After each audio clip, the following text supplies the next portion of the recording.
Hello, everybody, and welcome to Chapter Select, a seasonal retrospective podcast where we bounce back and forth between a series exploring its evolution, design, and legacy. For this season, we are covering the Pokemon franchise.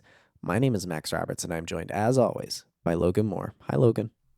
Bonjour, Max. Ça va? Oui? Je me l'appelle? I don't know. I did not take French. If you say ça va, it's like saying how are you, and you can respond by saying ça va. Oh, okay. Ça va, and that's the conversation. That's the whole thing. I could have had a conversation in French. Did you take French in high school? Yeah, I did. Yeah, that's about all I remember. That's about all I remember of it, though. Isn't saying like my name is like je me l'appelle? It's je m'appelle. Je m'appelle Logan. Well, Eloise thinks it's je me l'appelle because that's what I shout. What is she watching? Muzi? I shout that and Jacques at her. What are you speaking French to the little baby for? I accuse her of crimes. You accuse her of crimes in French? Sure, why not? I think it's fun. It's a fun word to say. Jacques. And you point like Phoenix Wright style. It's pretty great. I'm getting some insight into your parenting here.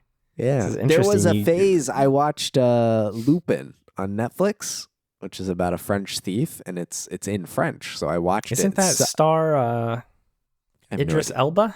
No. Well, that's Luther that I'm thinking of. Yes, I think that is what you're thinking of. Not Lupin. No, Lupin is a show about a French thief, and so I watched the first season, was totally captivated by it. It's all in French, and so for like a week, I was just walking around our house with a French accent, talking to Abby. She got very annoyed with me, but it was fun, so I learned, Jacques.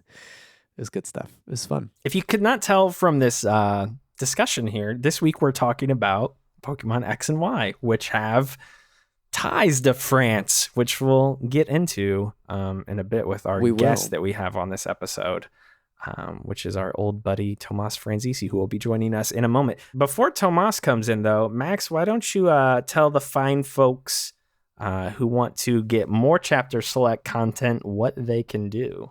Well, they can sign up for Super Chapter Select. They can go over to listeningwithsuperpower.com and check out Super Chapter Select, which is longer episodes where we talk to Tomas about some. Logan and Tomas kind of talk a little bit about their video game journalist experiences in the pre-show for this episode. But longer episodes, exclusive episodes, and bonus videos, like for our season here on Pokemon, where we fight each other in Pokemon battles in every single game. And I've actually... Originally, it was like going to be a hit list, but we've managed to play every single Pokemon game. But now we're getting into the tricky ones with Black and White left, because those require us to use fan servers to battle because those servers have been shut down. So that will be interesting, but we battle in each game. So you can head over to listeningwithsuperpower.com and find out more and sign up. Thank you, Max. Yeah, so let's talk about Pokemon X and Y. We're going to do our rundown here, as we always do at the start of every episode. So for Pokemon X and Y, Max, did you know that these games were developed by Game Freak? I did not. Real departure for the Pokemon series here. These were the first two games in the series that came to the Nintendo 3DS. They launched on October 12th, 2013. The game director is somebody that we have become quite familiar with. It is Junichi Masuda. The producers on this game were Hitoshi Yamagami, Shusaki Egami, Takato Utsunomiya. Yeah, that's right. There's a M before the Y there. I butchered that one. I'm sorry. And Junichi Masuda. The music was done by Shota Kagayama, Minako Adachi, Hitomi Sato, and Junichi Masuda. The Metacritic score on this one for you have them listed individually here. Y was an 88 out of 100, and 87 out of 100 was for X. I think it's one of the first ones I've seen that have been different by a point. I have no idea what. I feel like they have been different at other times as well. Maybe we just haven't. I feel like calling it out, but it's the 10-year anniversary of this game, which feels absurd to me. By the time this is out, it'll have turned 10. I was gonna say this is actually like coming up here in a couple weeks that we're since from the date we're recording this, it will have been 10 years. And It's crazy. yeah, these feel newer, way newer in my head than they are. It just, I think it's the 3D of it and being on the 3DS, which just died not terribly long ago. yeah, the 3DS still feels like, I don't want to say new because it's obviously been around for quite some time. I mean, the eShop but just shut down for it, so yeah, I still feel like in my mind, both the 3DS and Vita are not that old. And I guess in some senses, like they aren't, but I don't know, man. The past, everything college and post-college is just, it's been a blur. It's been very strange. But yeah, let's open things up and talk about Pokemon X and Y just a bit more here. And to do that, let's bring in our guest. Tomas, thank you so much for joining us for Chapter Select this time. Awesome. Thank you so much for having me. You have been on the show before. I was going to say, I should have said thank you for coming back to the show. yeah. Anybody who's been listening since season 1, God, we've been doing this a long time. You did Paper Mario Color Splash with us previously, and now you're back to do Pokemon X and Y. Before we started recording, Max pointed out that it's very funny. You always come back for some of the more odd entries in each of these respective series. Yeah, you know, I mean, I always like when games and game hardware and stuff does weird and interesting things. Like I just find that very captivating, so I'm kind of attracted to like the weird shit. I think what's interesting with this, and we'll do what we always do here, which is kind of talk about our own histories with this game. And for you, you can talk about your own history with Pokemon. But I know when we started doing this season, we reached out to you and asked you which one you would want to be on, and you're like, "Oh, X and Y for sure." So I'm definitely curious why. Yes. I'm definitely curious why you wanted to play these games out of all of them, and like what your own history with it is. Yeah. So if you couldn't already tell, I like X and Y a lot. Actually, I have over 200 hours. I checked the activity log on my 3DS that I've spent across playing X and Y multiple playthroughs. These games came out when I was a freshman in high school, and I played Pokemon since I was like super little, but X and Y is the first Pokemon game I remember really actively like following the news cycle for, looking forward to. And it was kind of the point where I noticed like, oh, I'm like invested in following this series going forward. And I'm a huge 3DS fan. Played it at launch, and I really like it. It's definitely janky because it was their first foray into 3D, and a lot of stuff isn't perfect, but I kind of like its rough edges. I like that it's 3D, but still retains some of the elements of like the 2D games, and I think they kind of just get down to like the core of what a Pokemon game is, and if you're cool with that, you'll enjoy them. It's definitely a downgrade from like Black 2 and White 2. Like they're following some of like the best games in the series. So like I get why like when you go from that to this, it's kind of like, oh, what are they doing? But if you look at the games for what they are, I think that you can enjoy them. Max, what about? I mean, I know where you're at. You've never played these before, and you just said that you think that's not true. Oh wait, that's right. When you restarted, you said you were at like the 7th or 8th gym or something crazy. Apparently, I was like story-wise getting ready to go off to fight Team Flare, basically. So I was like close to the end. That part's clunky anyway. Yeah. So listeners who've been following along this season will know that I played Blue and then wasn't allowed to play Pokemon until 13, which would have been Diamond and Pearl for me. So Tomas, X and Y for you at around 13. My game was Diamond and Pearl, and so I was in. But then for some reason, I just didn't play another Pokemon game. I didn't get Heart Gold, Soul Silver. I didn't do Black and White 2. But then X and Y was coming out, and something in my brain went, oh, it's in 3D now. That's really cool. It looks like Pokemon Stadium. And I was really drawn to that. And at that time, they also were putting the Virtual Console games, I think, on the 3DS as well. So you could play Blue and Red and Yellow. And I was like, that's really cool. I'm gonna play Pokemon X and Y. This will be great. And I was enjoying it, and I remember, there was Charizard and Bulbasaur, so it's appealing to this nostalgia that I have and little experience with much else. Yeah, it's the first encounter is always a Pidgey on the first route when you walk up to it. So this was definitely the first time, I think, like they were like, "Hey, Gen 1 fans, like come back, please." Yeah.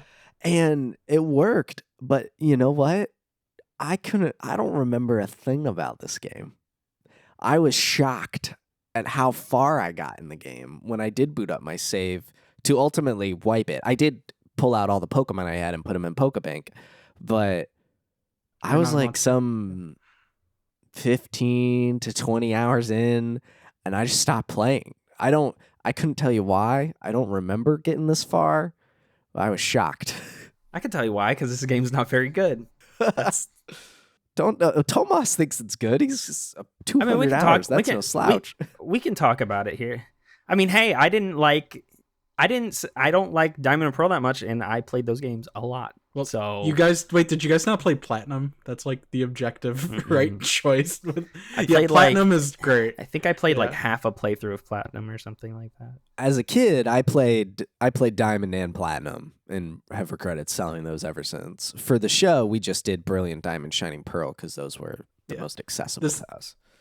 So the fun anecdote, unrelated, but about Pokemon Platinum, I still remember going to get Pokemon Platinum in the Target, getting the last copy they had, and then as my dad and I were walking out of the store, there was like this, like, so for reference, I'm also like 9 or 10 at the time or whatever.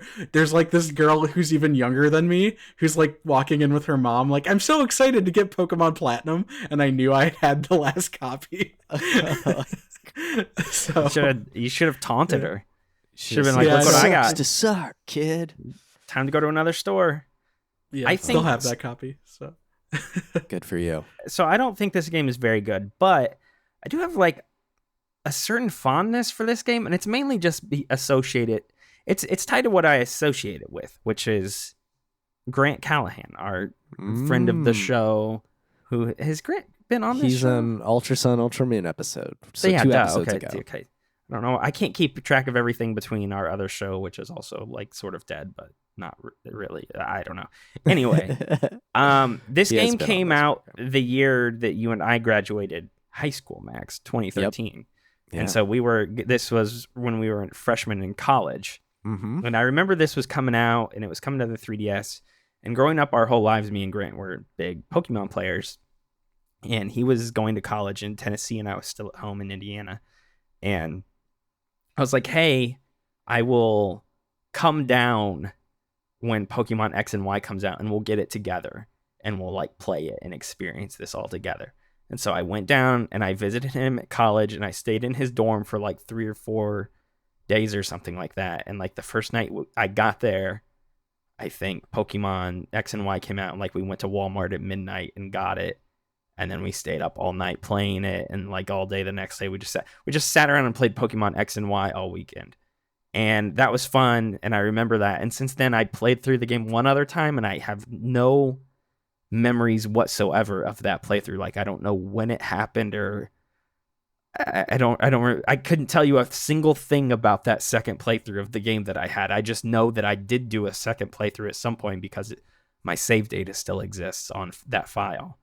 Yeah, that's so interesting because, like, I mean, I've played it way more than either of you have, obviously, but so like I know a lot of the game like from memory, where I'm like, oh, I'm coming up on that part. But even when I was replaying it, I allowed myself to like explore a little bit more, which I definitely haven't done in the previous couple like run throughs of it that I did. I kind of just like mainlined it, but when I was playing through it for this, I was kind of like, oh, I'll go like deeper into these caves and different stuff, and there wasn't anything too like mind-blowing in any of those, but it was just kind of cool to be like have some unfamiliar element, even though I knew like the general motions the game was going through. Yeah, I remember like the Pokemon in these games, but I mean, coming into this playthrough that we did this time around, I had total amnesia to like everything else. The gym leaders, the Elite Four, the champion, like pretty much all of those things. And I feel like the only reason I retained like the Pokemon in this generation is just because, you know, they appear in the later games and stuff like that. And so you kind of continue to see them, and you continue to be familiar with them. Other than that, how could you forget the girl on roller skates? They make you fight 3 times in a row. Oh my gosh. Oh. I wrote that down for sure. Yeah. So I wouldn't forget her. Yeah. I have big issues with the Lucario girl. I think the reason that, I just did not remember anything about this game is because I think there's nothing really to remember. There are no singular moments in this game that I think of. There's nothing really that stands out to me. Like, I think this is the most milquetoast Pokemon game, I think, in the entire series, and out of all of the ones that we've played so far this season, Max, which is pretty much all of them. We have only, to give you context, Tomas, we have only not played Black and White and Black and White 2. So those are the last 2 we're playing. So we're at the end of the season here, and having played through all of them. You're ending on the good ones, like, as a heads up. Yeah. I'm very excited. We realized we went through probably a little bit of a rough patch here because we've played this one and Diamond and Pearl back to back. And again, I don't think any of these games are like truly horrible, but I think most people would consider like Diamond and Pearl and X and Y kind of like a downward, or like the lower leveled entries in the series for sure. So yeah, coming back on Black and White, we're excited to do those. But yeah, I don't know. I don't think there's anything about this game that stands out in my mind whatsoever, other than the sort of like running around with friends aspect of it. But I hate that passionately. I think this game is almost most important for like the historical significance, where it was the start of like Pokemon in 3D, obviously. But I also think a lot of the issues that Pokemon has never been able to shake off since started here, like the poor frame rate and like never getting things quite right in 3D. Like, those are issues it has here, but I almost don't hold it against the game that much because it's issues the series like still has. So I think it's just kind of like Game Freak's approach to 3D design, and it's definitely flawed, and I get like why you wouldn't like it, but I think it's a very interesting game to look back to because it's kind of the state Pokemon's been stuck in for a decade. Well, let's stick with that because I'm curious to hear more. I think if Max and I talk more about it, we're just going to be like, I don't like this and I don't like this. So I would like to hear more. Entirely true on my side. Well, I would like to hear more from Tomas about what the aspects are that he thinks is interesting in this game, and maybe we can go from there and talk about like what we like or dislike about those things. Sure. So as I mentioned briefly, I do like that it's still kind of a 2D style adventure in 3D. The graphics are rough, but I like the chibi style this game goes for more than like the realistic proportions of like Sun and Moon, Scarlet Violet. There are some those games, wacky proportions in this game. Oh yes, yeah, it is weird. Like, you can tell it's the first time, but I kind of liked when Brilliant Diamond and Shining Pearl went back to that. I actually like Kalos as a region. Can feel a little bit disjointed at times, but I think it has some interesting history that you go through. It takes advantage of the being in 3D by like adding a bit more depth to some of the areas you're exploring. It's got a good batch of Pokemon. I think it's like one of the stronger modern batches of Pokemon. And it's also like the story is so bad it's good for me, I think, where like when you get Lysander like waxing poetic, like it just kind of makes me he puts a smile on my face. And honestly, spoilers, but the twist with like around Geosenge Town and that whole route being graves, like really, I remember shocking me the first time through. So that's why I disagree with like that there's no memorable moments, because I actually do remember like exploring Lumio City for the first time, like finding that out about like the Geosenge area for the first time. So I think this game has a lot of cool areas and Pokemon that it kind of like presents to the player, but it can sometimes struggle to like pace it well or stitch it all together. but I think it's kind of also a comfort game for me at this point, where like I can look past the flaws because I played it early enough in my life and like know what to expect and when, where I can, you know, run through this game once every few years and have a good time with it. And it's not like the best game like objectively in the series or anything by far, but I think it's just really cool because it was a very important game for the series. It's cool to see them experimenting, and I think there's some memorable like locations. And I don't other thing kind of a tangent. I think Lumiose City is still the most city feeling area that they've done in a game. Like Scarlet and Violet kind of started to get back there, but it's one of the few Pokemon areas where they say it's a city, and I'm kind of like, oh, this is like an actual city that I can go through. I have some responses to some of the things you've said here. I don't think this. I'll Sure. say this because I know I've been coming and saying this is one of the worst. I don't think there are truly like all horrible things in this game. I actually like Mega Evolutions quite a bit. I think those are cool. Yes. I'm sure we'll talk about them more. I think my issue. You talked about how you think Kalos is one of the more unique regions. I think my biggest problem with Kalos is just like every Pokemon game. I mean, with the exception, I guess, of maybe like Sun and Moon, but even then. Kalos is too on the nose with what it's inspired by. It's like, oh, by the way, did you know that this is supposed to be France? Like every Pokemon region is kind of inspired by a real world area, but they're often they aren't as on the nose with it as I feel like Kalos is, where it's like, oh yeah, coffee shops and there's an Eiffel Tower gym. Yeah, this is France. Did you know that? Yeah, once Pokemon regions left Japan, I think that became an issue. Like, I think that's Black and White through Scarlet and Violet. It's kind of like, oh, it's based on this area. But yeah, I definitely see that in this game where they're like, we have like the Eiffel Tower and the Louvre and these museums. Yes. Yeah. Yeah, it's a little bit too on the nose in that manner, and I think it's more so than, again, some of the other games are pretty obvious, like Sword and Shield is inspired by, Britain, England, and then obviously Sun and Moon is like Hawaii, but Sun and Moon you could almost chalk up to just being like any sort of island nation. This is the only one where I feel like it's just extremely apparent that it's like, you're in Paris. Yeah, Black Unova is very obviously like the US when you play it. It's supposed to be New York, right? They traveled there for New York. Yes. I think. Yeah, they take parts from like around the country, but yeah, generally like it's that, like how this one's kind of centered around their version of Paris. That one's centered around like a version of New York. Yeah. Some of the environments stick out in my mind in this game. There's some paths. I don't know the route numbers, which I think might possibly be an issue just for me, but there's like places where the leaves are falling and it's fall. There's like a sense of seasons and time and space in this game that I don't think other games in the series so far have had, like where it feels dynamic in a way.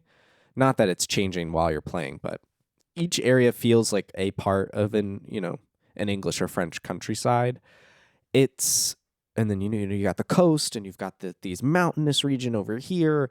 It is a map that I can roughly divide out in my brain, and that's because the game divides it out for you with Lumiose right in the middle. I do think it's actually fairly easy to remember compared to us playing Ultra Sun and Moon, where it was like, what island is this town on? And you have to zoom in and out. And I do think the map overall is fairly navigable. And, Lumiose City is pretty impressive from a technical perspective on the 3DS. It's pretty big. It's full 3D, which in 2013 on the 3DS was, quite ambitious. My real problem with Lumiose is I don't know how to navigate it. That's the thing. Okay, it's really obtuse. How do you get around the city? The key and those taxis is, are expensive. So two things. One, use the taxi if you really don't know where you go. And then the other thing is Lumiose is basically a circle. It's 3 rings connected. Mm-hmm. So if you don't know where you are, just start walking in one direction until you get somewhere you know where you are, and you can reorient yourself like that. I'll admit that also took me a while to like get the hang of, but if you basically keep looping the city, you'll kind of get a better sense of space. But I mean, you could also argue that that's meant to reflect what it's like in an actual city. You know what I mean? Oh, I totally I don't know see that. I mean, where I'm going, and I don't know if you guys did the post game stuff with Looker, but that is like a mystery element story thing that's set in Lumiose, and that brings you into a lot of the back alleys and different stuff. So when you play that, you kind of like get a better feeling for the city and like how to navigate it, and then that makes like subsequent playthroughs better. That doesn't forgive kind of the poor design, but I do also appreciate that for the most part the game's always kind of just like, oh, you can just kind of go left. Like there's only, I think, it's like NASCAR. In the Team Flare. Yeah. Yeah, I think it's only in when it tells you to go to like the Team Flare cafe if you don't know what to look for, like that's a little confusing. Yeah. But they also put a Team Flare person standing outside of it, so it helps a little bit. Yeah, so I think that's I think it's the one of the most grand feeling Pokemon cities, and that comes with the downsides, as like it they didn't necessarily nail like the intuitiveness of like city planning yet. But I think it's very impressive for the time. Yeah. I just think if there was a map that I could summon at will instead of definitely. There is one in the top corner or whatever, but like that only shows up when you enter North or South Ring or leave a building. Like if I could have just pulled up a map of the ring that maybe showed where I was, and then maybe just very big key landmark, or maybe just route exits or something. I feel like that would have helped a ton. Yeah, if they ever remake these games, they should do that, and then also give you kind of like stamps to leave. So especially if you find one of those back alleys or like a cafe or like restaurant you want to fight into grind or whatever, you can kind of like mark it and know where you are. And also put different textures on the buildings so that they don't all look the same. That was what I was gonna say. Like, my biggest problem is just that it looks too samey around every corner of that city. Every building looks the same until you get up close to it and you're like, wait, which one is this? And you like read the sign and you're like, oh, okay, this is this. Like every shop, every coffee shop, like they all look so similar. And I know there's like stars above some of them and stuff like that, or I think, right? Some of the different coffee shops or restaurants that you can go to.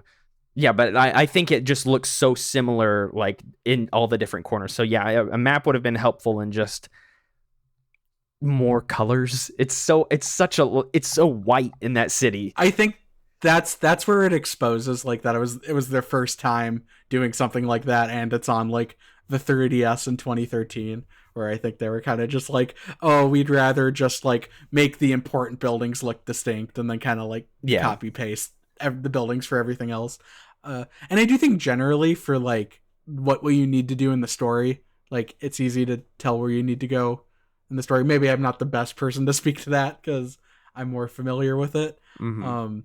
But yeah, I definitely, if you want to like sink your teeth in and actually like explore the city, like you can get lost, but it's whether or not you think that's like a good thing that's representative of like exploring a big unfamiliar city.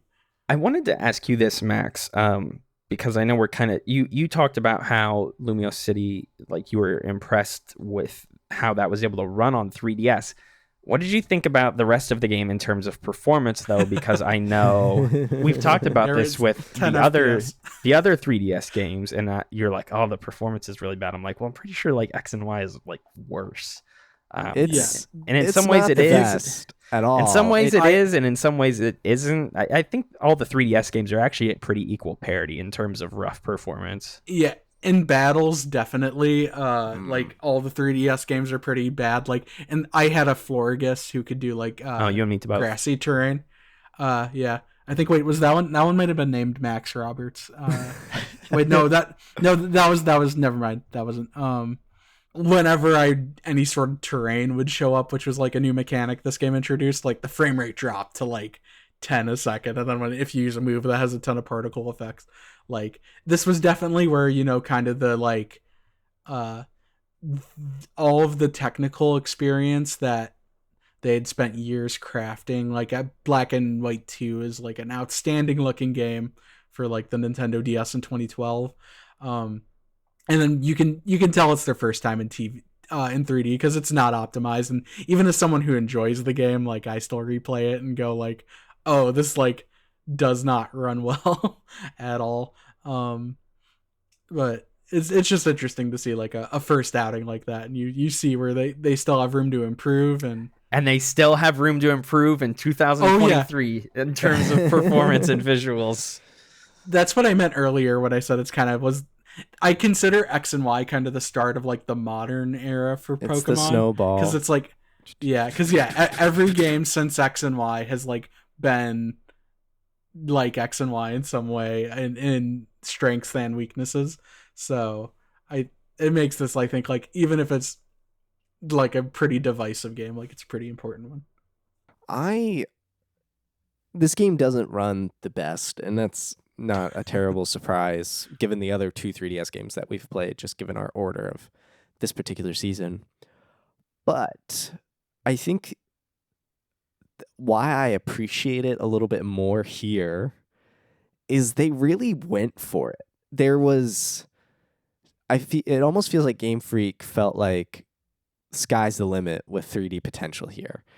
The camera is not always, but it does these dynamic swinging, swooping motions. Like you'll walk through a city or you'll walk on a route and the camera will just suddenly go from that top-down perspective that we've seen for, decades at this point, pull down and move and shift and show there's actual depth and dimension to this world, which really made it feel alive in a way, and it's super cool. It was the first time the series was able to do that. And it feels good still, because Alpha, Sapphire, Omega, Ruby, pretty much all top-down perspective, except if you do the Latios, like flying over the world, then you get a 3D navigation perspective. And then Ultra Sun and Ultra Moon don't really do too much with a sweeping camera perspective. Yeah, but I mean, I'd even say that like I think the Alola games did it a bit better, where like those games kind of, you could see them finding their footing in X and Y. So then like Pokemon's very iterative. So then like in Sun and Moon, you could kind of like, it really kind of felt like you were following every step on these islands and fully exploring them. Oh yeah, Sun and they Moon. definitely figured it out. And I think that was so once again, that's like where it's interesting to see this is like the start of the modern era, because you see all these like imperfections that they would like go on to either keep or refine in like every entry that followed. And then they made the jump to the Switch, and it all went back down again. Yeah. I want to talk about, I mentioned before how I feel like this is like such a formulaic game in so many ways, and that's kind of one of my issues with it. And I want to talk about that because we've touched on these things all over the course of the whole season, how there's always like the same arcs in all the Pokemon games. There's the champion arc, go to all the gyms, defeat the Elite Four, become the champion. There's the evil team arc, and then there's sort of the legendary Pokemon arc. And I feel like one of my biggest problems with this game is how all of these arcs like intersect. It is the like quintessential Pokemon game in like format. Like, so yes. I don't mean quintessential and like best. I mean, it's like, if you want to say like what elements make up a Pokemon game, like it has all of them. And I think they did that because they kind of needed that base when they were building in 3D. They had to kind of be like, okay, what's the absolute basic like formula that makes a Pokemon game? Let's do that in 3D and test all of these things. So yeah, that's definitely a fair assessment, where it's like, it's very much the like follows the same pacing. You fight the big team in Legendary after the 7th gym badge. Yeah. And stuff, where it's like, it's definitely very like generic in that way, because it was I think that's because it was their first outing in 3D, so they stuck to what they knew. Where obviously like playing all of them back to back, you like kind of notice where it's like everything. Oh, this is everything. Yeah, they try to do some like different things, especially, well, the one I guess additional storyline in all these games is usually centered around like your rival, and they kind of try to do something new here in this sense, where it's like, what if you had like 4 rivals, but they were all like your friends, and they all had different goals and ambitions and things. But then they don't fully explore it. I wish those challenged what those. I wish it did something that we didn't really get until Scarlet and Violet, which is like give you different routes to pursue.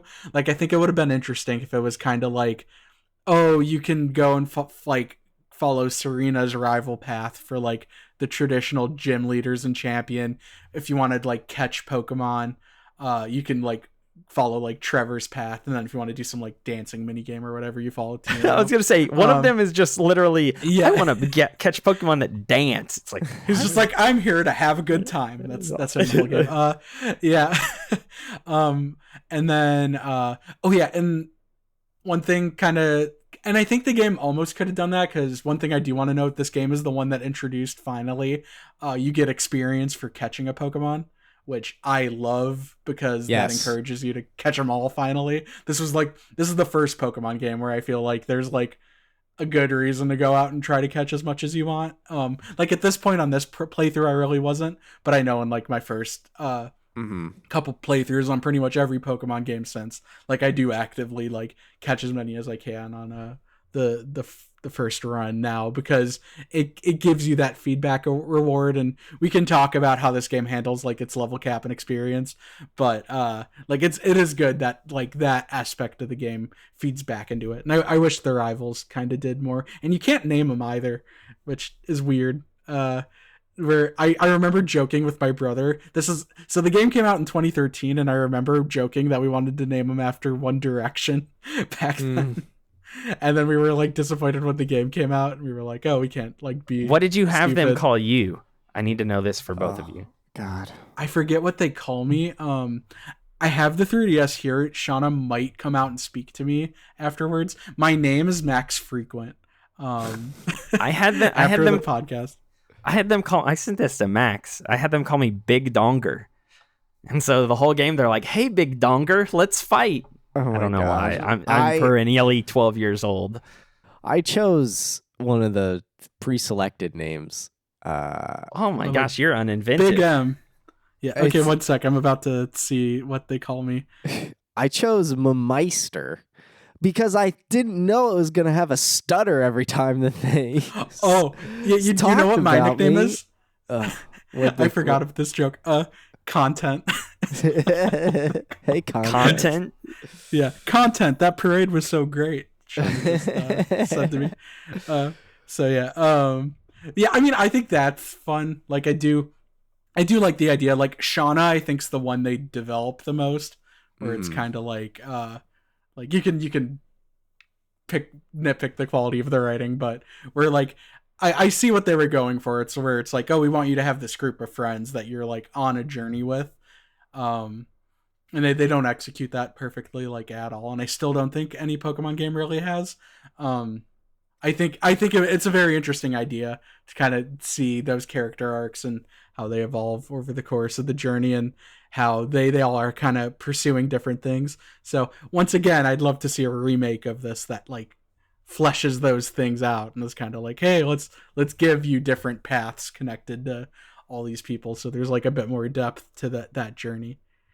It reminded me, I wrote down this like group of friends angle is very Mega Man Battle Network / Persona. It feels like they obviously Pokemon's an RPG series, people call it kids first RPG or whatever, but it to me strikes me as inspiration from other RPG franchises of having a human party, essentially. Not that you're actually picking these people and doing things with them per se, except I guess at very specific story points where you'll either battle them or they'll fight with you against a villain. But it struck me as them trying to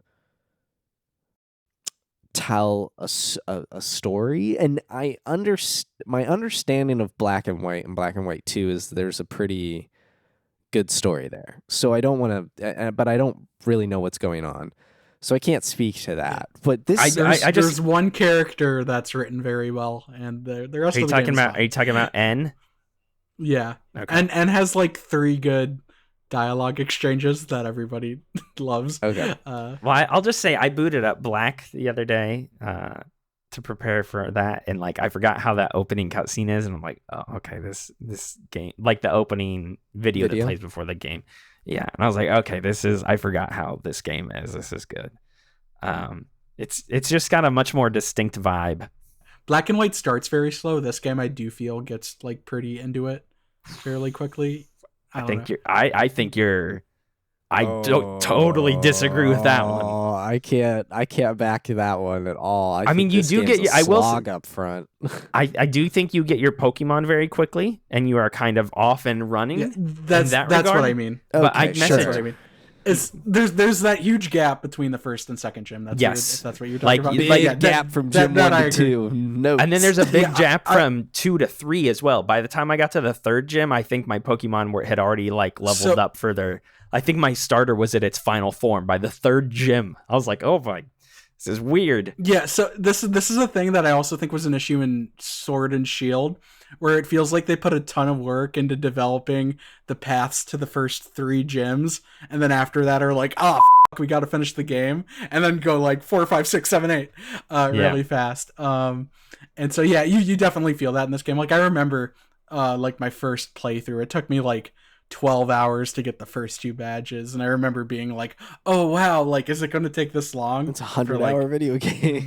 Yeah, and it's like no, not really. Once you get back to Lumiose, it's kind of like, oh, now you're getting them in rapid succession. So yeah, I agree there are pacing issues there. I just mean in terms of like being handed a Pokemon, there's a bit of back and forth through Route 1, which is kind of weird with no Pokemon encounters, but like once they kind of send you towards the first badge, you can pretty quickly start like fighting and catching things. Sure. Yeah, it is. It feels a little, it felt like it lacked fanfare though. Like you just go to a table with these 4 strangers that you've never met, and they're like, oh, this professor in a city just wants you to have a Pokemon here.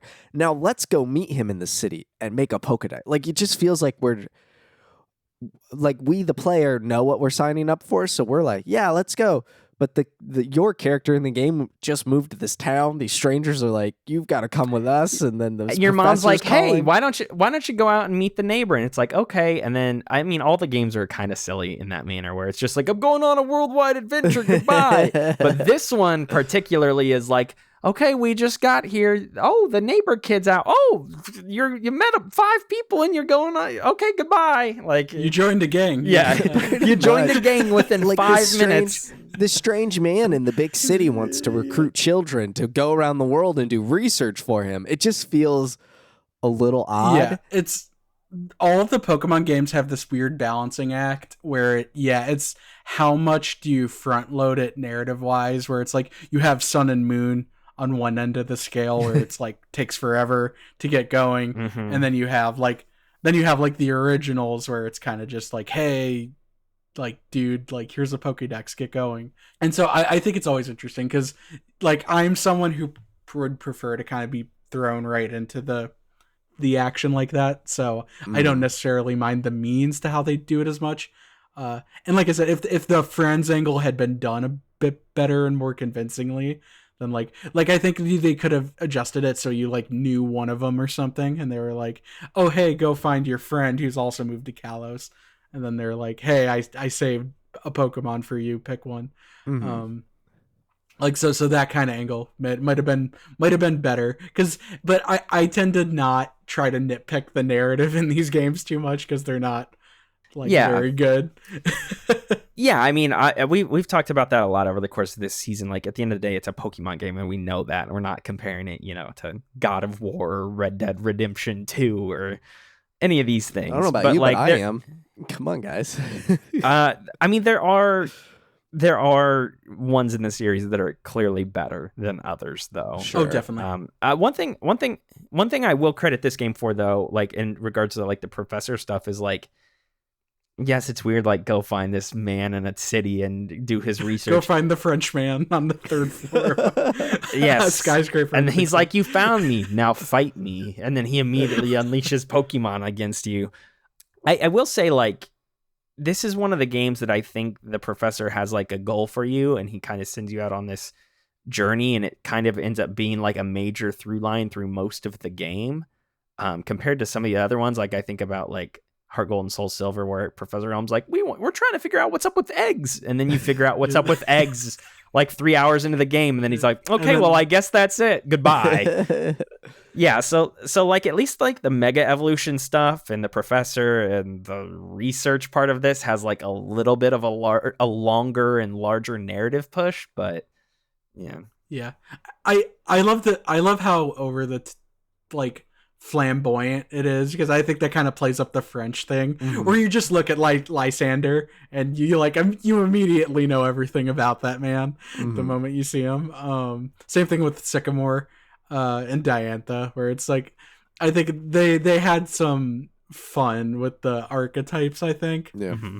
I think Sycamore, out of the professors I've met so far, he has this aura of he knows things, and he's sending you out to learn the things he knows. Like, I feel like he sends you on these quests, right, to figure out mega evolution, but he's always sending you toward, he's like, go find a mysterious man. Maybe they'll tell you about these stones. Like, it's like he already knows the answer, and so he's actually just teaching these children about this region of Pokemon and this type of thing and inner power. Yeah. He basically knows Lysander is evil, and it almost feels like that JRPG, I'm talking like JRPG style, like you almost Kingdom Hearts-ish with Xehanort and oh my gosh, Master Eriquis. You know, the two of them, it's like there's this good guy and this bad guy, and they're guiding the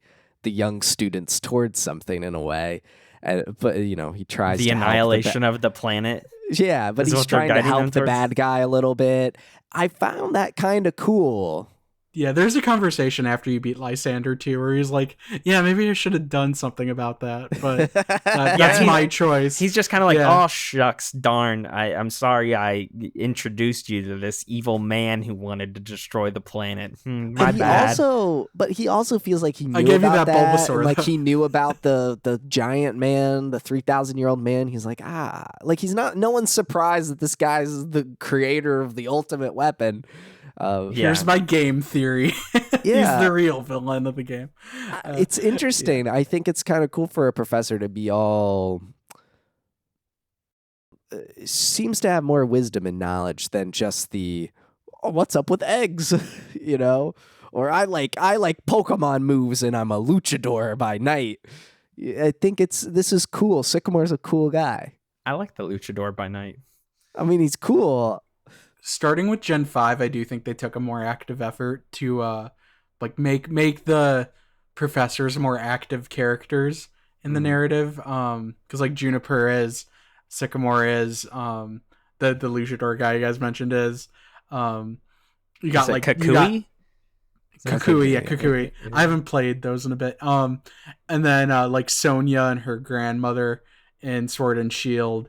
Like all of those professors, I think, kind of take a more active role in the story, which I like. The older ones are all iconic, but like it's interesting for them to finally kind of try to incorporate them more into the narrative and make them more like actual characters and not just like, I'm the old man who's telling you to like get out of here. I wanted to ask about, we've kind of been talking about like, I consider that like having the friends and running around the country sort of being part of like the main path, which would be like the champion stuff. Did you guys have any strong feelings one way or another about just the gyms and the gym leaders? I know Tomas said he likes some of the gym leaders and stuff like that, but I will go ahead and say that I think Diantha is like the least memorable champion in any of these games. Like she's just sort of like her team is not very unique. Well, maybe a little bit, but like she's just kind of not intimidating either. Like all the champions have sort of like a distinct vibe to them, I think, and really stand out. I did not remember literally anything about her prior to playing through this game. And yeah, she's definitely down there with like Lance, where it's like you don't have much of a attachment to them. You know what I mean? Where it's like, I think like there's some games make your rival the champion, which I think is very smart. Black and White does some interesting things to it, and Alder is also a very good character. Cynthia, like praise be. Tomas gets it. So yeah, like that was probably peak champion, but but I forget the point. Yeah, but that's what I was also saying earlier about this kind of being a very by the numbers in design, where they kind of like, oh, we need like a quirky champion. Let's make her an actress and kind of look like a Gardevoir, which she also has. And so that was kind of the design I think they were going for. I think one of the more interesting ones is one of the Elite Four members is a reformed Team Flare member. I think that's a super interesting concept that they don't really explore. Wait, one of them is a Team Flare member? So the Fire type Elite Four member, if you remember earlier in the game, she was the one doing the like the HoloLens, that's the Microsoft thing, but she was doing those calls for Team Flare. So and she's so she's a Team Flare member, and there's like a couple interesting things that they don't really explore there, but that's neat. Then like they really make you get to know that third gym leader, the sibling dynamics, like they give like the first and fifth gym leaders like siblings to kind of make you more like, oh, they're actual like people. Mm-hmm. And once again, it's not necessarily doing any of those things with much like depth, but I think it's interesting seeing how like the narrative can evolve and try to get grander, and then go on to take those big swings with like, hey, there was the war and the weapon and AZ. And so I think it was neat seeing Pokemon's narratives continue to get bolder after what like Black and White and its sequel did. Like they kind of continued that trend here and showed that they could still do it in 3D. And then I think they kept upping the ante in Sun and Moon. I had to look up the gym leaders really quick to just remember. I feel the same way. I'm scrolling through on Cerebi, and I liked the old painter guy mostly because I just think that's kind of cool. Like I just like that character design. Wish they did more with him. He's the first one you hit, and they just like don't do anything with him. Like that's kind of where the pacing stops. He's the grass one, right? Yeah. Yes. Okay. Yeah. And then I also like Wolfric, the snow guy. I just think his design is also cool with the jacket and the beard, mustache, and stuff. And his team is cool. But then I look at particularly 6 and 7, which is kind of in that zone of gym. Yeah. You're just back to back really quick because they spent all this time. Yeah. You would think the fairy type gym would have been a really big story moment and big deal, especially for introducing this new type. Yeah. And that gym is a blur to me. I don't like this gym leader is not memorable to me at all, Valerie. And same thing with the psychic type gym. While cool in its novelty of a sphere of 3DS, wow, look at us. That gym is like a blur. Like I don't really remember a lot of the fighting. I just remember getting to the end and you get beamed out. Yeah, I remember that 7th gym, and the 7th gym city too is actually like, if you actually explore it, it's like pretty cool, and they have these giant statues, but they don't really do much with it, which is disappointing.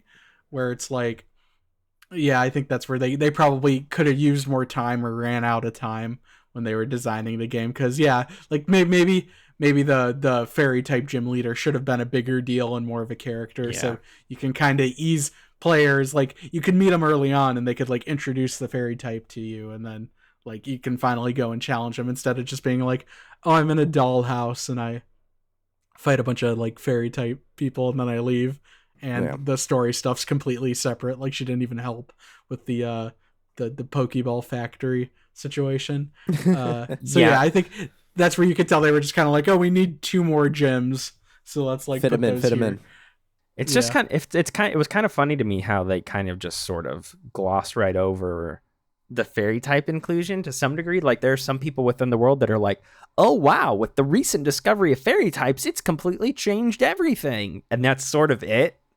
Like it's really one of the big core elements of this game is that they've added a new typing, and it's the first time they've done that to my knowledge. It's the only time they've done it since Silver and Gold, right? Because they added a bunch. They added Dark and ice and Steel, I think, were the ones they added.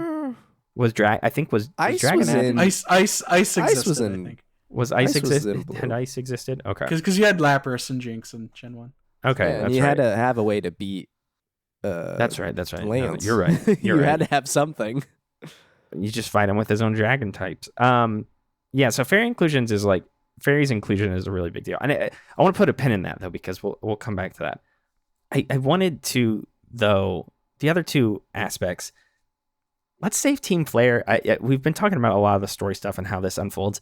I wanted to just talk about the legendaries for a second though, and the story with them, and sort of like maybe the backstory stuff. I think this is one of the big disappointing elements of this game for me is that the legendary Pokemon just sort of come out of nowhere. And they're like, I'm here. I've been tied to a machine. There's no real lore tied to them. There's no, like in all of the previous games that I think of, there are really great moments where, I think back to the original Pokemon games where you're walking through the ruined mansion and it's talking about the birth of Mewtwo. And then in Gold and Silver, you've got all the lore and the history around Lugia and Ho-Oh, and then Kyogre and Groudon are super present in Ruby and Sapphire, and Palkia and Dialga. Like they introduce these Pokemon that like shape these regions and these worlds and stuff like that. And then with Xerneas and Yveltal, like they are just total afterthoughts in this game. It's just they just toss them in there and like, oh yeah, I guess you should catch a legendary Pokemon now. Here you go. Like more so than any other game in the series that we have played, they are just tossed in for the heck of it. And there is really no, like I said, there's like some backstory stuff with like, oh, the Great Pokemon War 3,000 years ago and blah, blah, blah, like stuff like that. But there's no real, but even that stuff's inclusion doesn't come about until very late in the game. Like right before you go see the legendary Pokemon, I believe, because it's when you find Az in the prison that you're like introduced to all the war stuff, and then you're off to go defeat Lysander. So like the legendaries in this game, I don't know what you guys think about them, but they're just they're horrible. The implementation is so horrible in this for them. Yeah, I like that Xerneas is a fairy type. Yeah, but yeah. yeah. Oh yeah, no. I agree. I agree with you here. Like that's definitely like what I was talking about, where it's like they were like, you need a cover legendary that you get after the 7th badge and is kind of tied to the main villain's plot. So like that's what's even put him at the end. Well, that's what's even weirder about it to me is that, like you said, Xerneas is a fairy type, and so they could have done something big with introducing new Pokemon Snap does it much better with Xerneas being like really the big. Yeah, that's interesting. I haven't played that. But yeah, like there's a new typing. There's a new legendary that is that type. Like it just feels like obvious like storytelling, like potential right there, to talk about how like, oh, this is the most powerful fairy type and blah blah blah blah blah. Yeah, you could have done like a fairy and a dragon or something. Yeah, something like yes, anything like that. And instead, it's just like, nope, this thing's just been strapped to this war machine for thousands of years, and that's it. And yeah, I agree. They're probably the weakest cover legendaries. Yeah, I think they're the weakest in the whole series, and that doesn't mean I dislike them personally, but there is just nothing alluring about them whatsoever based on like I said, like their histories and how their importance to these regions in these games from like a story level. I agree with everything you both said. I caught Xerneas and then put it in the box and didn't even look at it again. I think I will say I think Yveltal is a really cool design. I like that Pokemon a lot. I think it is cool looking. It's probably why Y has a 1% higher rating on Metacritic. Yeah, I think that I think that's a cool looking Pokemon, but again, just like nothing to it otherwise. Let's talk about Team Flare. I feel like we've not like dug into them too deep, and just their like overall ambitions. I love them so much. They're so dumb and so stupid. Like they're like a freaking multi-level marketing company that they get people to like buy into to be like an end of the world cult.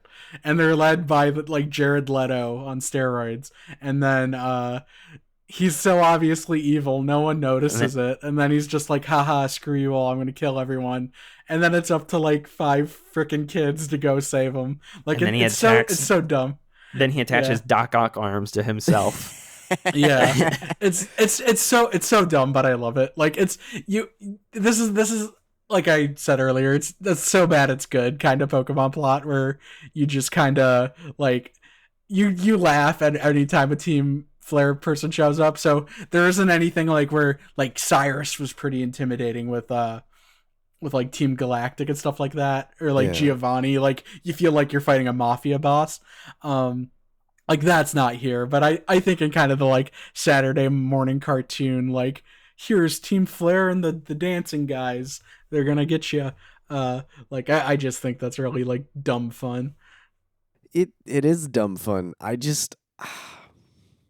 really am struggling which evil team I hate more, which is between Team Flare or Team Skull, because by God, every time you fight one of these Team Flare grunts, man, they're like, I'm so fashionable. I look good in this suit. I can't wait to beat you with how fashionable I am. And it's like, shut up.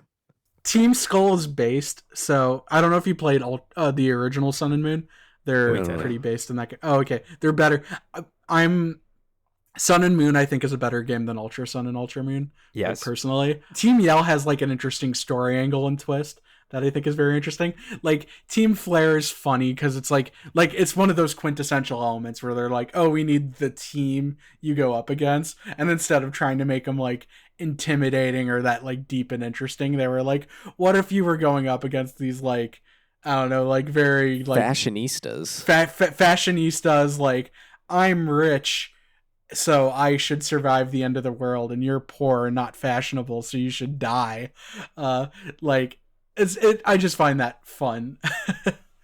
And where it's like, I'm not going to argue that like Team Flare is like the deepest or best team or anything, but like I said, it's just like I enjoy whenever they kind of show up because it's so stupid. And then the game gets a bit frustrating after the 7th badge when they make you run around to like a bunch of different locations. But they're so dumb. I love them. Here's what I want to say real quick is like all the teams tend to have like kind of silly ambitions, and we've talked about this over the course of this season. You know, even Team Rocket. Oh, we want to steal Pokemon. Oh, we want land. Land is what we want. No, water is what we want. Like all these like goofy ambitions of all the teams. Oh wait, getting rid of all water was a bad idea. My bad. Yeah, like Maxie. They're all silly to some degree, but my biggest problem with Team Flare is like I straight up don't understand what the end game here is. It's just like, well, we got to destroy everything to revert the world back to a. It's a commentary on it's Horizon Forbidden West. It's a bunch of rich people getting together and destroying the world, so then they can then come back and repopulate it. Yeah. It's Thanos saying there aren't enough resources, so we have to wipe out the population so that we aren't fighting over these resources. It's actually a very anti-rich Pokemon game. If you want to get do a deep political reading of Pokemon X and Y, it's about the bourgeois. More French. Off with their heads. It's just so out there and crazy, though. Before we started this podcast, I was reading up on the side. I was being quiet in our conversation because I was reading off the side, trying to refresh myself on what exactly Team Flare is trying to do in this game. And I was just reading the Wikipedia here, and it says Pokemon. Yeah, I know, it just says, but it's just so funny when you read it laid out. Lysander informs everyone of the fact that he is the leader of Team Flare and he intends to destroy humanity. Afterwards, the player discovers a secret lab underneath a cafe where they formally meet a 9-foot man named Az, who reveals he's a 3,000-year-old king. It's just like, what? That's a normal sentence. Wait, I never got his name. Like, when does he tell you his name? How can you not? AZ. So it's AZ. Yeah, it's not Az. Okay. But I mean, but here's my thing. It's like, how do you read that and not have an emotional reaction to it? But that's my thing. It's just so it is funny, but at the same time, like, and then it goes on. Az is revealed to be a 3,000-year-old king who once used the quote ultimate weapon, which utilized energy from to end a war in Kalos. AZ's decision made him lose the Pokemon he loved the most. It's like, We just get like all these like wires crossed at this point in the game. It's like, what is going on? Like, Yeah. it's one thing if Team Flare wants to reset humanity, but why is there a 3,000-year-old king who misses his floette? Yeah. Like that was their attempt at lore. Like I said, it's just it's you love it or you hate it. Like it's just so dumb. I kind of love it. Like I won't argue it's good, but yeah. This is very much because of just the year we're playing this in, but this 3,000-year-old king, AZ, using the ultimate weapon to destroy or end a war, totally had me like, this is Oppenheimer. This is that's Yes, where my brain yeah. went. Yeah, no, I think I thought the same thing. When I And was it's playing. just, I mean, I really do I cracked up. I get what they were going for, but when Lysander sheds his single tear and reveals, they're like, what about the Pokemon? And he sheds his tear and says, there will be no more Pokemon. I thought that was pretty funny. But then obviously the great meme, right? That I see everywhere. This game gives us one of the memes. It's been 3,000 years. And I really like, I've seen that meme. I've liked that meme before. And now I have appreciation for the context of it. So I think what you're saying is Christopher Nolan should make an Oppenheimer successor about AZ. I think that's what I've Could you imagine? He's like, I'm going to do a Pokemon movie. That he's was gonna crazy. say AZ is actually the most important man in human history. A 3-hour talking movie about the 3,000-year-old king. The name of the movie is gonna be Kalos Prometheus. Yeah. I mean, he could play with time. It does have the time angle that Christopher Nolan would like to play with. I know I already said I'd prefer if they just did a remake to kind of smooth out the game's rough edges, but I am curious what like a Pokemon Legends game in Kalos would be like if you actually saw that history. I would like to see a Pokemon War. I like the idea of there being a great Pokemon War. And Yeah, I like because that. they've teased that throughout the whole series. And I like the cutscene sort of there, the image you see of all the Pokemon like battling with one another at one point in time. It's like, this is kind of sick, actually. Yeah. But I don't understand. Here's my biggest question. Why is this man 9 feet tall? Yeah. People are just taller. because he's evil.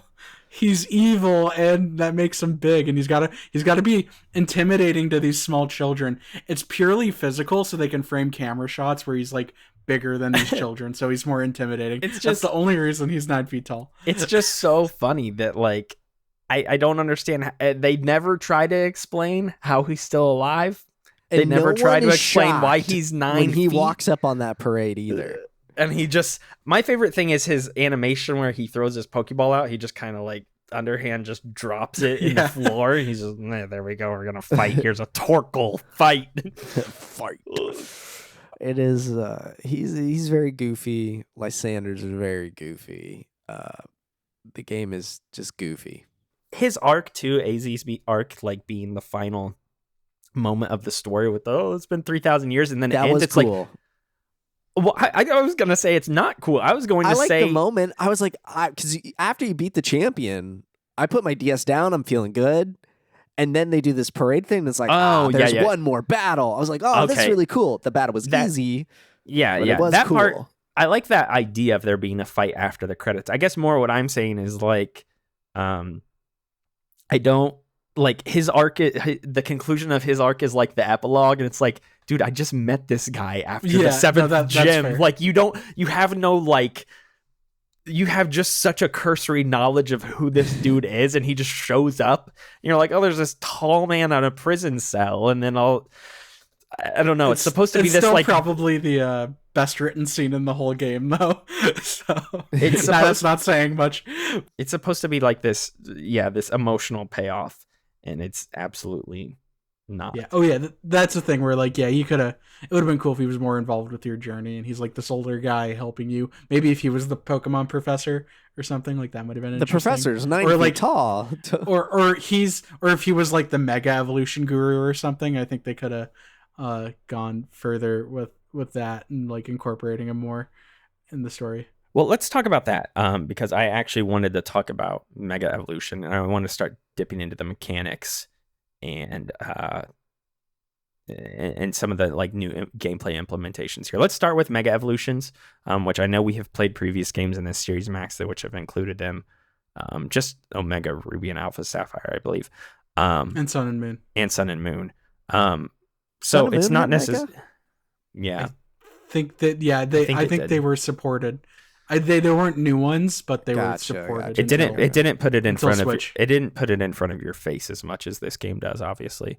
So in that sense, it's not like a wholly new thing that we're talking about here in the course of this season, and neither will be a couple of the different things we talk about. But generally speaking, like I like Mega Evolutions, and I think Mega Evolutions, I like how they're implemented, and I like that there's a strategic level to it. And obviously Game Freak has just continued to, think that this is the way forward with Pokemon.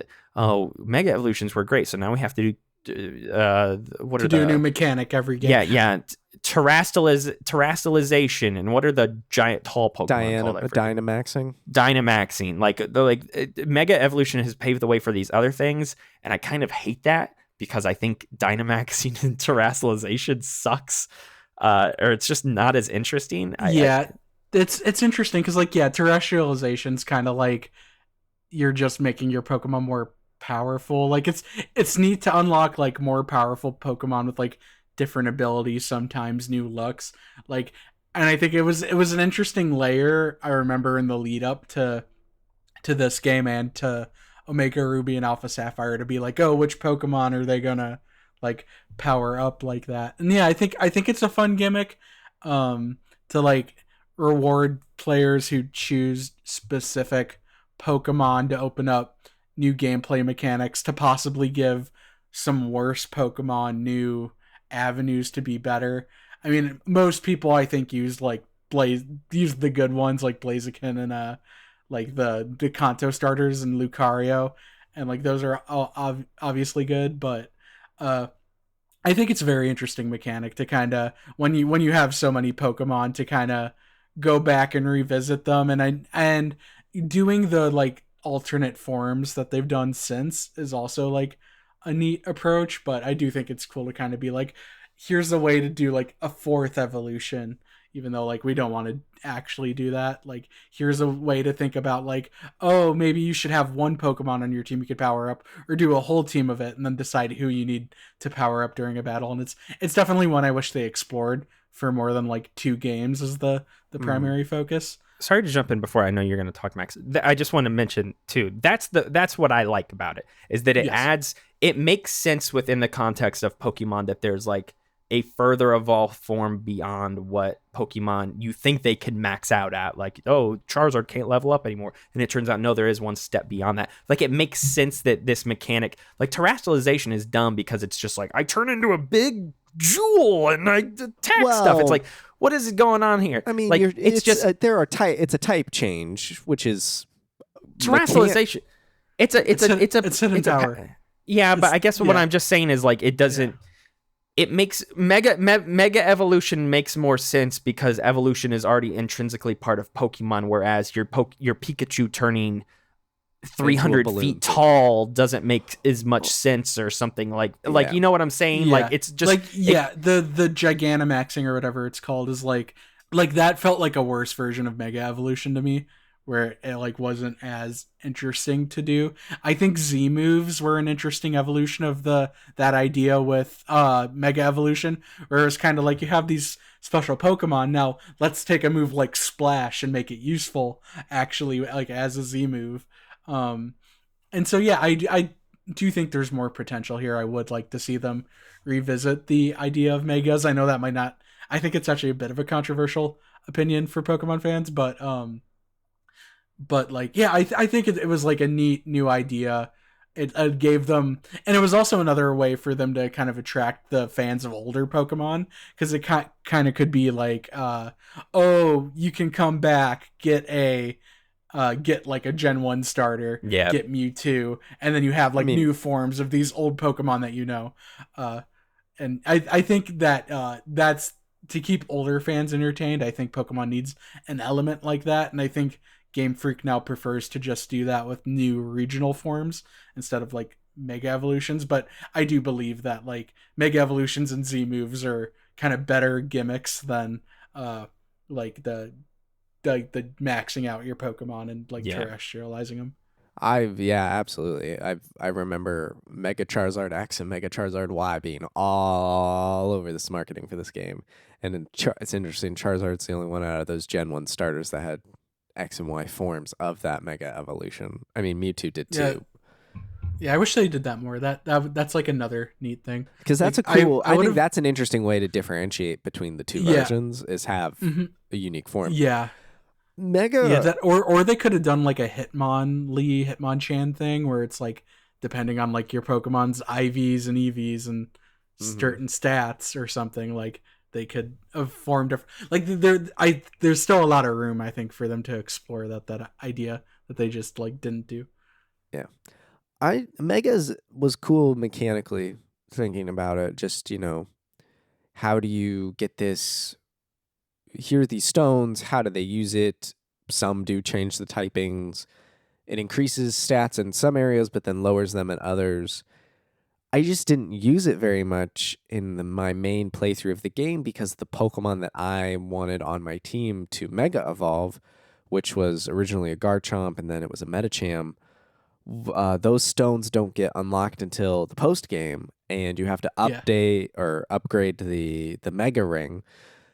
So I wasn't using it in the main game. I think even one time I was fighting the rival girl, and she said, "I hope you'll show me the power of Mega Evolution." And I was like, "I can't. I don't have anyone on my team." Oh yeah, that's the game heavily encouraging you, where they're like right. Especially with the Lucario. Well, they give you the Lucario, the Gen 1 starters. Like it's not great that the game tries to go like, oh hey, like here's 2 Pokemon we think like should be on your team. Once again, though, I think that's something that the series kind of could have improved with going forward, where it's like once you have more Pokemon that do have Mega Evolutions, like it's easier to like to make a team that's more fully fleshed out. Like the new Kalos Pokemon didn't have them either, which was kind of an interesting choice. Which I think is good because it gave like older fans a reason to come back. But like I used all Kalos Pokemon on my team, so like I didn't use Mega Evolution this time. But I think it's also an interesting thing to build a team around, where you're like, oh, maybe I'll use an Aerodactyl or a Charizard or a Ivysaur or whatever because I want to Mega Evolve it. I just want to say this. What Pokemon do you think of all of them that Max ended up using on his team that was his Mega Evolution Pokemon? Well, I didn't tell Tomas my team. I know, but are you a dirty Gardevoir user? No, I did go back to our Alpha Sapphire video. I did use a Gardevoir in that one. Okay. But no, this time I used Kangaskhan? Nope, that was one I looked at, but I missed it. The only way to get that Pokemon is in that cave early on in the game, and I found that out after I had left it, and I didn't want to backtrack and get it at a low level and grind it up. So I almost did, because I like the idea of that double hit where it hits twice every time. Yeah. Oh, it's such a good idea that like now the baby's outside. Yeah, I like that a lot. No, I ended up using Medicham. Mega Which is Evolver not one Medicham. I expected. Yeah, that's an interesting choice. It was going to be Garchomp, but then I switched. Garchomp loses speed when he Mega Evolves, and so I wanted to keep him fast. And so I switched to Medicham. So it was interesting, but I couldn't get it until it's the thing. It's like you can't get the stone until the post game, and you can only get the stones between 8 p.m. and 9 p.m. So I actually had to set a reminder in my phone so I could remember to open up my 3DS and go get it.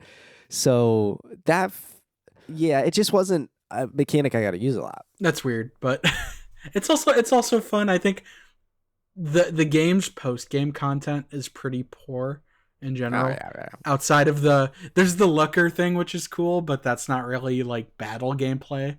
Mm-hmm. And then they have like the battle house you can grind in or whatever. So I think that was their attempt to be like, oh, like come back and play every day once you've beaten the game and look for a Megastone. But it's really just nowadays. It's like, oh, I looked it up on like Bulbapedia or Cerebi and like messed with my 3DS's clock and then went and picked the stone up. I was reading about this because I was like, oh, I'll just change the clock. If you change the You gotta clock, wait 24 hours. it would lock Yep. you out for 2 days, I think. Yep. Oh, wow. Because I had a Rotom on my team, and you can only get a Rotom in the haunted house or whatever, abandoned hotel, on Tuesdays. I was like, this is not good. So I was pretty bummed that they figured that stuff out too. I wanted to ask you guys, again, another new gameplay thing here would just be fairy types inclusion. Again, we've played plenty of other games this season, Max, you and I, that have had fairy types. And fairy types as a whole have been around for a decade now, so I think we're kind of used to them by this point. I did want to just broadly ask, though, because this is the game they are inclusion, what you guys think about fairy types, how it has changed Pokemon competitively. I mean, I can just throw this out there right now. I hate fairy types. I really hate how, like, I understand why they were included. They were included as a way to sort of nerf dragons because dragons were way too strong in the competitive. They were way too strong for a long time. And fairies were kind of introduced to lessen dragons that much more. But now, in doing so, I feel like fairy types are now the types that it's now the type that is cracked. Like fairy type has been broken for a really long time, and I wish it was just never introduced in this game. So I mean, I agree and disagree. Where like I do think the inclusion of some new type was necessary at this point, and I think it is necessary. Like I hope they introduce a new one like somewhat soon because you need to kind of like inject something to like rebalance the game every once in a while. Yeah, but I think where they messed up was that fairy types' main weaknesses are like kind of rarer ones. Yeah. Where I think if they had just even if it was something weird like rock or something that it was weak to, that it would have been better because not everyone puts a poison or steel type on their team, and poison and steel attacking moves. Like at this point, the game's got better about adding some like useful ones into the mix. Like this is where we've started getting better moves, but at this point there were also like less good attacking moves of both of those types that existed. So I'm really glad you brought that up because that was like the two-pronged thing with why they introduced fairy types. They wanted to make poison more powerful and steel more powerful and also lessen dragons. And this accomplished that on paper, but yeah, I totally agree with what you said. Like to me, poison is never something that's supposed to have been offensive minded in the first place. You know, it's something that I've always thought of poison types like you want to slowly chunk down. Yeah, it's like with chip damage. With chip damage, with toxic and stuff like that. And then, so I've never found it that odd previously that like, you know, poison didn't have too many other Pokemon typings that it was super effective against. Steel is the one where it's just, steel is meant to be defensive minded first and foremost. It's kind of a defensive typing.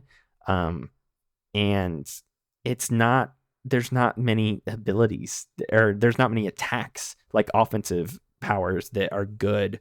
Like even if you have a steel type, like Max, we did a battle and you actually one-shotted me with a steel move and that shocked me. Because most steel type moves in these games are not that powerful, even if they are super effective. Yeah, this game's where they started kind of getting better, but yeah, it's still. I think it's the fairy types in a better state now, like a decade out, because they've had time to like add more moves and different things. But I do agree that it was kind of like they invented fairy type to dethrone dragon type, and then fairy type just kind of became the new dragon type. Like you kind of you need like that kind of like one type needs to be kind of best in some ways. And you can argue that maybe that is some other types, but like fairy types, I think kind of took dragon's place instead of solving the issue, which I think is definitely an interesting thing. And I think even game balance and game speed wise, like X and Y was a step down from like Black and White and Black and White 2, where those are some of like the smoothest and best playing and most balanced Pokemon games. Where's this one, because there's like a new type and like new moves and it's in 3D and the battles run at like 5 frames a second. It can feel a bit clunky to like do the battles at times. I just felt like, I mean, also agree with everything the two of you have been saying just about like why fairy was brought into the games. But I just feel like for the game that was supposed to introduce fairy, like I said about the gym leader, there's really not a lot of fanfare about it in the game. There's no focus on the new evolution in the game. I didn't see an Eevee actually. I think I saw a Vaporeon maybe, but I didn't see really anything else in the game. So there was no celebration of that.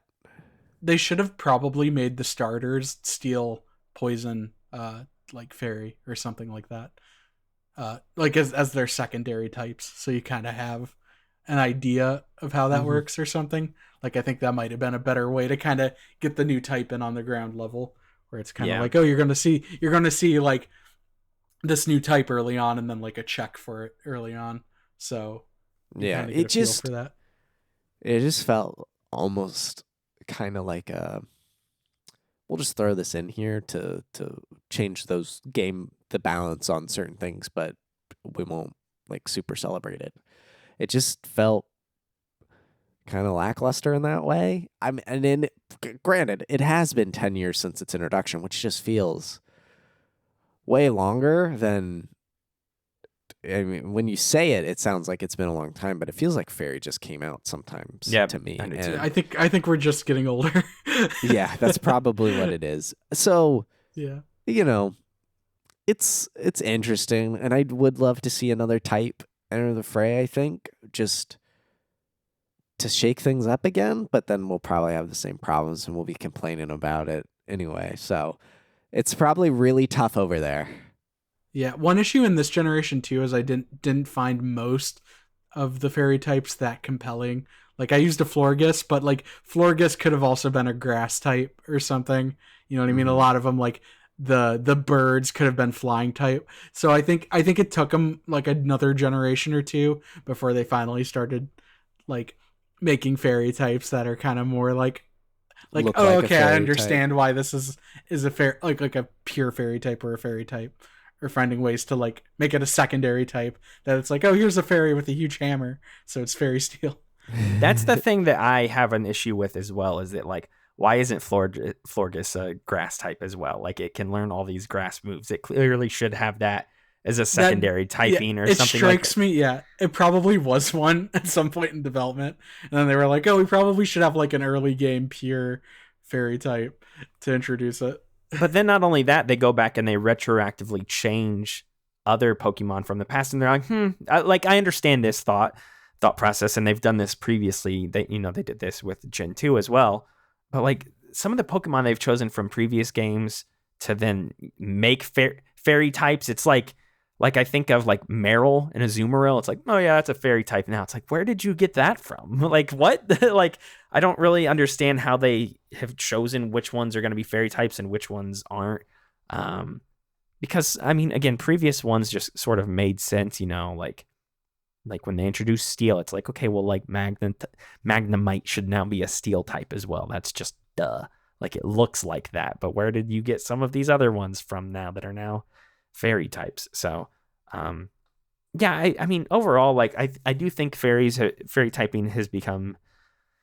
It started to feel more balanced in the more recent games. Again, like I didn't have as big of an issue with it in Scarlet and Violet for sure when we played those. Over the past couple years, it has been rough getting it implemented into the competitive scene, and I feel like it's particularly rough here. And yes, they could have done more to put some fairy types a little bit more face forward in this game, because there really is just Xerneas, Florges. There is the trade evolutions. Yeah, there's and then there's a couple others, like Klefki is one, isn't it? I like Klefki a lot actually. But yeah, they could have done more or made it a bigger thing. I think they kind of tried to make up for it with like we turned some older Pokemon fairy types. Yeah. But yeah, I think that's one of the things where it's like, I think that's this game introducing an element that's not perfect here, but it just needed a little more time to like develop and get better, and it has gotten better. Kind of another signifier that this is like the start of the like new era for Pokemon. I wanted to also ask you guys, we've touched on it throughout the course of this episode, and I just wanted to get a general, or just talk about it a little bit more individually here, what you guys think about the Pokédex overall, in terms of like the new Pokemon included and stuff like that, and how you feel like it fits within the larger series. I'll say this, I feel like every episode, I think I struggled this time, like settling on my team, and that made me think that this dex is bad. But the more I've looked at this dex, and the more I've looked at, like, considered the mega evolutions as part of it as well, because I definitely think they are to some degree. I think this is actually one of the better dexes in the series. There are still some holes in it, like there always is. I will say this too. One of my biggest problems that there's not enough 3-level evolution Pokemon in this dex. Like that kind of annoys me. Like there are certain Pokemon that I feel like should have evolved one step further. I think of like Heliolix. Yep, is like the one. I'm like, that does not look like the final evolved form. Of that one maxes the electric type. Yeah, I'm shocked there's no middle one between like Bergmite and Avalugg, because like I used an Avalugg. I did use an Avalugg too. I feel like there is there is absolutely some Pokemon in this dex that I feel like there should have been interstitials between them. Like Noibat's kind of another one. There's just a lot of Pokemon in this dex which only evolve once, and that's fine. But like, I think of here like Honedge and Doublade and Aegislash. Like I think that has a fantastic line. Yeah. I think that's a great line. And there's really, like, outside of the starters, it's like Aegislash, Talonflame, the bugs, which I really don't consider, Florges, and like that's about it. Like there's not many 3-level Pokemon in this dex, and then Goomy and Goodra. Like that's about it. Like there's really, I just named them all. So I think that's a little odd in this, especially compared to some of the previous games. And I mentioned this to Max, but like looking forward at like the black and white dexes, that's like night and day. Basically everything in black and white, or maybe not everything, but like a large chunk of the black and white Pokédex is like Pokemon that evolved twice, which I think is cool. I've always loved that. That's also a thing where like they had to make 151 new Pokemon for that game. Whereas this one, I think they were very consciously like, oh, well, we need to get some older fans back on board. So let's bring back a bunch of older Pokemon.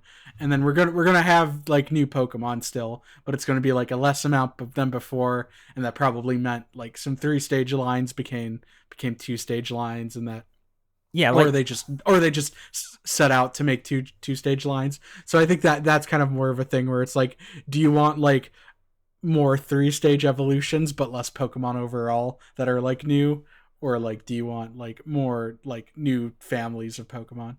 But I think that is one of the biggest disappointments with this dex, is just how few new Pokemon there actually are. I mean, when you consider the Mega Evolutions, it gets a little bit better. Max, how many new Pokemon do you think are in this game? I don't know if you've actually taken a look. No, I never do. I don't know. So 69. 69. Nice. Out of how many? That's the level of my entire team right now. What's out of how many? The dex goes from 650 to 719 in this game. So there's only 69 new wholly new Pokemon. I meant out of how many in the game can you get? Like total. The total dex number. Oh, I don't know. I only ever consider new ones. That's closer to like a 200 or something, I think. Like okay, so that I think so like roughly a quarter. Yeah, like a third or so. I don't know. Something around there. Which I think that's kind of the thing. I do think that the ones they have here are all pretty solid. Like there's some funky looking ones. Like I actually disagree somewhat with your 3 evolution complaint, because I think most of the middle evolutions this generation look very weird. You don't like Quilladin? Yeah, Quilladin I love because he's derpy, and I like the middle like Braxian or whatever their name is. But then like a lot of the other ones you named, where the middle evolutions are all very awkward. So I am okay cutting out like a weird middle stage and just getting to like the cool tree or like whatever with like Trevenant. For me, I've just realized in my journey here, really, with Pokemon, is I have no idea when any of these Pokemon were introduced, and it's all a blur to me. And so I Oh, don't I do. know. It's like an what. encyclopedia up here.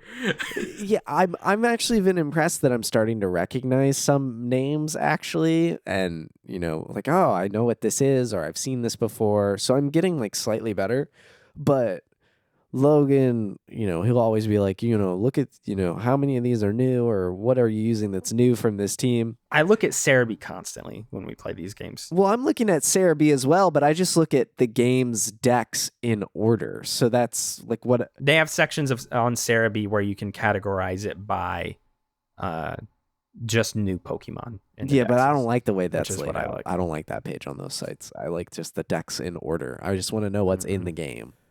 I don't know. It's all a blur to me. So all Pokemon are new Pokemon to me. This is kind of where we're at. Just the way that you've played them. I mean, they'll all be new to you in black and white. So there you go. Well, except for Ice Cream.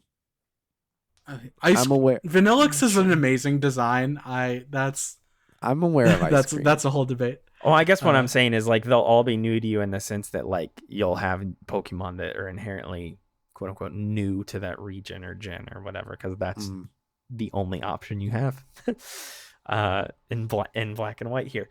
As we kind of wind down, per usual, I wanted to ask you guys about the music. Obviously, this is always a big core thing with these games. Did any tracks really stick out to you? Did you have any strong feelings about the Pokemon X and Y score? Yeah, it's a great soundtrack overall. Lumiose City's theme I like. I think it's one of those tracks that's kind of like the Uncharted main theme, or like Guar Plains and Xenoblade Chronicles, where it kind of like inspires you to explore the first time. Like it's a very kind of uplifting melody where you're just kind of like, wow, I want to go and explore the big city when you hear it. And then specific route themes, I'm bad with like music and music titles, but some of the route themes I really enjoyed. They're just kind of like light and breezy. I like that it's like a synthwave gym battle theme, which was like unexpected when it popped up. It's none of the other gym leader themes really sound like that. Team Flare doesn't have nearly as good of a theme as Black and White 2 Team Plasma's theme is outstanding. I can't wait till you guys hear that. I know it. But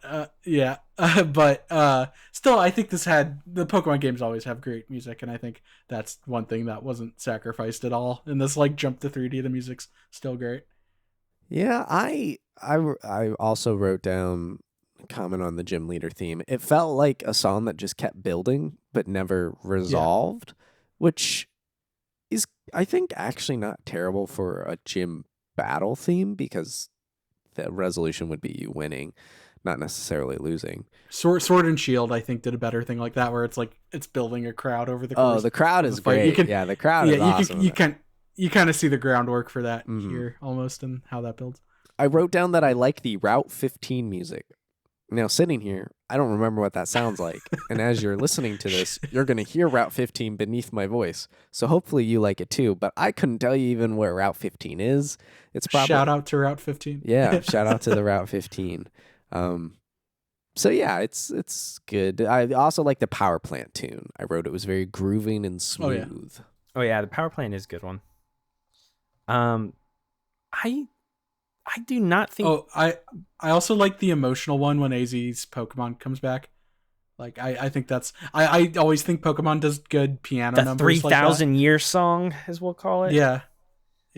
I did not think there were many earworms in this one. I feel like... I disagree. I feel like all Pokemon soundtracks are pretty good. That doesn't mean I'm saying that this is bad. But I don't think it...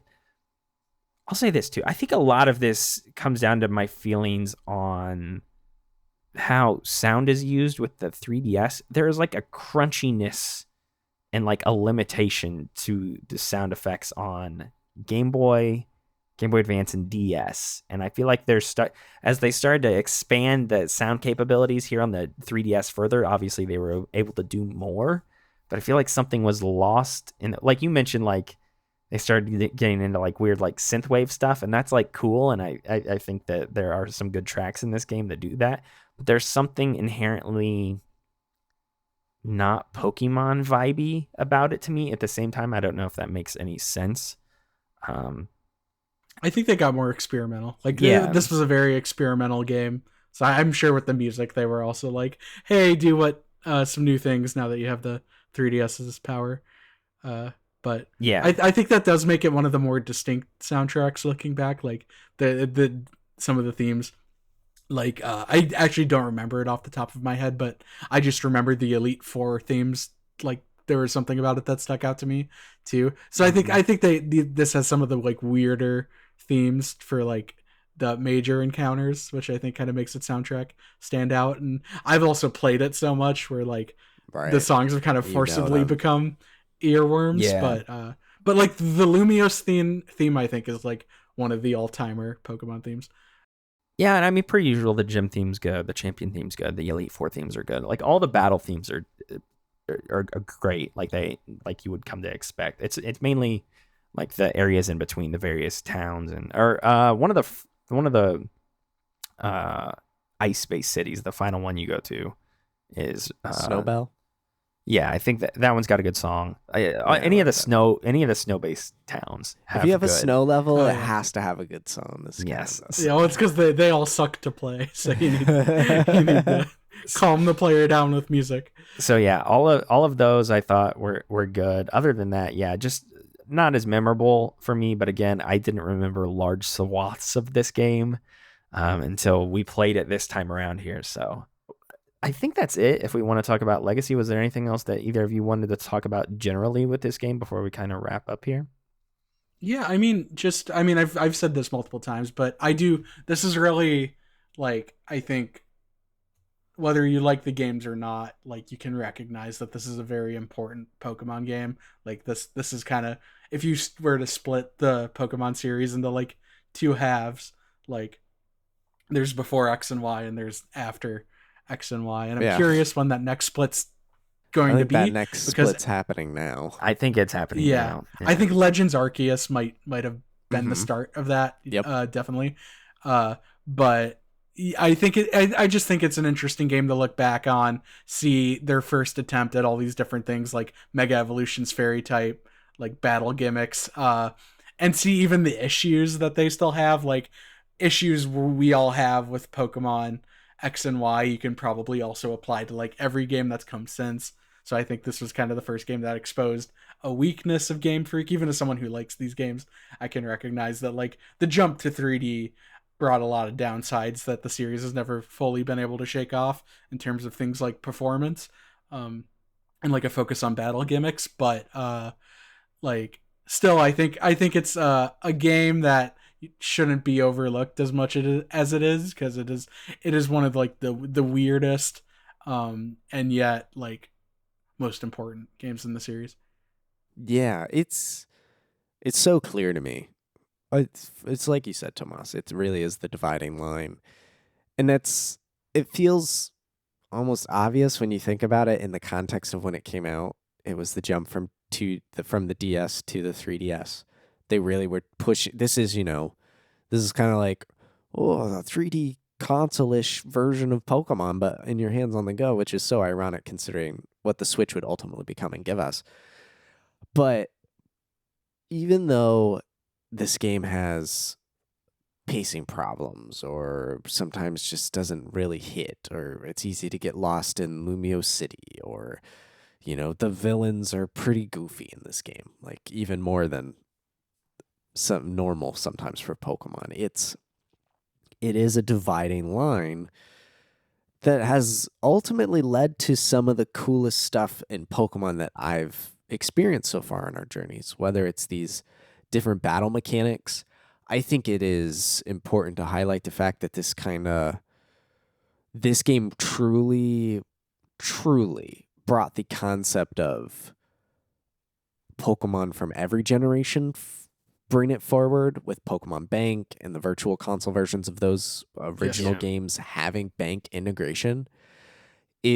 This builds again, it's that dividing line. Like Pokemon Bank was this original iteration of like, how do we get your Pokemon stored digitally and also have services revenue from it? But now has led to something like Pokemon Home, which over the past couple of games I've been using pretty regularly, and I love it. I think this is such a cool way to keep these Pokemon alive. And the capabilities on the 3DS with Pokemon Bank and X start here, right? And bring us all forward. And then Fairy type, which, as we've talked about, is the last typing for the last 10 years. I mean, it's whether we like the type or not, it's been important to the franchise and the gameplay and the battle mechanics and stuff. So this game is important whether or not it's my favorite of the bunch.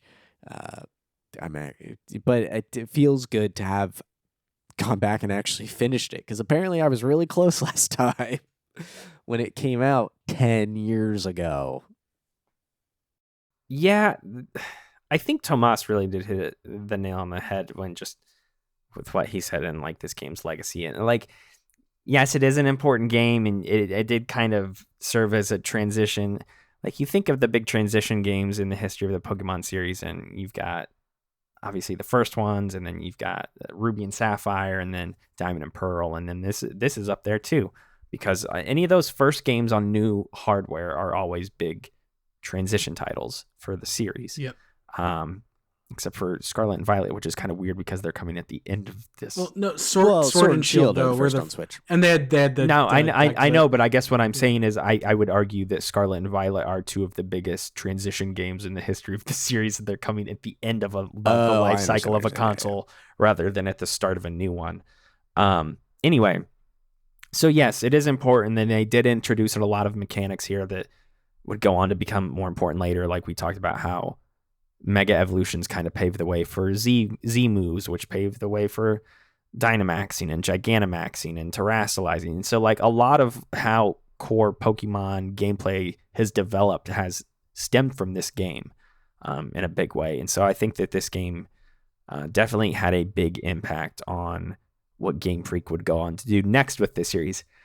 But yes, other than that, I do think this game's legacy is just, I don't want to get, I mean, it's always my own opinion, I guess. I was going to say I don't want to have my own subjective opinion mixed in here too much, but like, I do think this game is just very forgettable. I don't think there is any, outside of the Pokemon that they included and the Mega Evolutions and things like that, like I do think like the gym leaders and the Team Flare and the Legendaries and a lot of that stuff are just super forgettable.